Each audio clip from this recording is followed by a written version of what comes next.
आपस में जोड़े रखने के लिए हम यहाँ पर एक क्लिप का प्रयोग करते हैं जो इस तरह से राउंड शेप में घुसा हुआ है और क्लिप को फास्टनिंग द्वारा कस दिया जाता है। तो ये फास्टनिंग डिवाइस हो गया। रेल ट्रैक के किनारे बड़े बड़े पत्थर बिछा दिया जाता है। इन पत्थरों को हम बैलेस्ट कहते हैं। ये पत्थर कई रीजन से बिछाए जाते हैं, क्योंकि आप ट्रैक को तो ऐसे बिछा दिए हैं लेकिन उसमें मजबूती कहाँ है, कहीं से बांधे हैं उसको, कहीं से सीमेंट से ढलैया किए हैं, नहीं, तो वो इधर उधर पूरा ट्रैक इधर से उधर हो जाएगा ट्रेन के लोड से। इसलिए वो इधर उधर ना घस के हम लोग क्या करते हैं, ट्रैक पर पत्थर बिछा देते हैं ताकि उसको एक जगह शेप मिल सके। साथ ही पत्थर बिछा देने से ट्रैक के नीचे की मिट्टी बरसात में खिसक के नहीं निकलती है, वरना दुर्घटना हो जाएगा। बैलेस्ट बिछा देने से इस ट्रैक पर जंगल झाड़ घास वगैरह भी नहीं निकलते हैं। लेकिन यह बैलेस्ट जो होता है ट्रेन की दबाव से नीचे से फूटने लगता है, जिसे बार बार मेंटेनेंस की जरूरत होती है। बैलेस्ट पर आप 200 किलोमीटर प्रति घंटा की रफ्तार से ज्यादा ट्रेन को नहीं ले जा सकते हैं, वरना बैलेस्ट कंपन करके हट जाएगा, ट्रैक से दुर्घटनाग्रस्त हो जाएगा।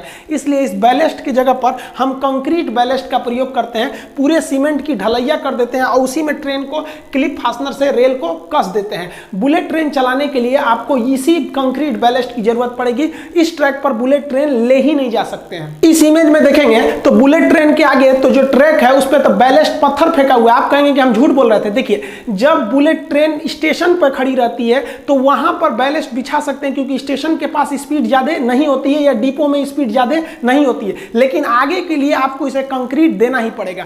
दिल्ली मेट्रो देखेंगे तो दिल्ली मेट्रो का स्पीड ज्यादा नहीं है, फिर भी उसे कंक्रीट बैलेस्ट पे ही ले जाया जाता है, जिसका रीजन यह है कि दिल्ली मेट्रो ब्रिज से ज्यादातर गुजरी है और अगर इस पे पत्थर रखेंगे तो वो पत्थर नीचे गिरेगा तो किसी का सर फोड़ सकता है, वाइब्रेशन के कारण वो गिर सकता है। लेकिन वही दिल्ली मेट्रो जब जमीन पर चलती है, कहीं कहीं वो जमीन पे है, कहीं सुरंग में है, कहीं ऊपर है, तो जब जमीन पे चलती है, डिपो में चलती है, तो देखिए वहां पर भी आपको बैलेस्ट ही मिलेगा, पत्थर ही मिलेंगे। रेलवे ट्रैक के किनारे आप देखे होंगे जो बैलेस्ट जमा किए जाते हैं वो ट्रेपेजियम के शेप में जमा किए जाते हैं, जिससे कि रेलवे को अपने बैलेस्ट चोरी होने से पता चल सके। उस ट्रेपेजियम के साइड साइड में व्हाइट कलर के चूना से पेंट कर दिया जाता है और साथ ही ट्रेपेजियम का एरिया निकाल के हम बैलेस्ट के भी पता कर सकते हैं कि कितना मात्रा है बैलेस्ट का। रेलवे स्टेशन पर आप मेन लाइन के किनारे इस तरह से लोहे की पटरी को देखे होंगे कि कुछ मात्रा में फंसा दिया जाता है और 1-2 फीट बाहर निकाल दिया जाता है। ये इसलिए किया जाता है ताकि अगर हाई स्पीड से कोई ट्रेन जा रही है और बाई दी वो एक्सीडेंट करके गिर गई तो रगड़ाते हुए आगे ना बढ़े, बल्कि इसी में फंस के यही रुक जाए और दुर्घटना को कम किया जा सके। लोहे के जो रेल होते हैं वो कारखाने में बनते हैं तो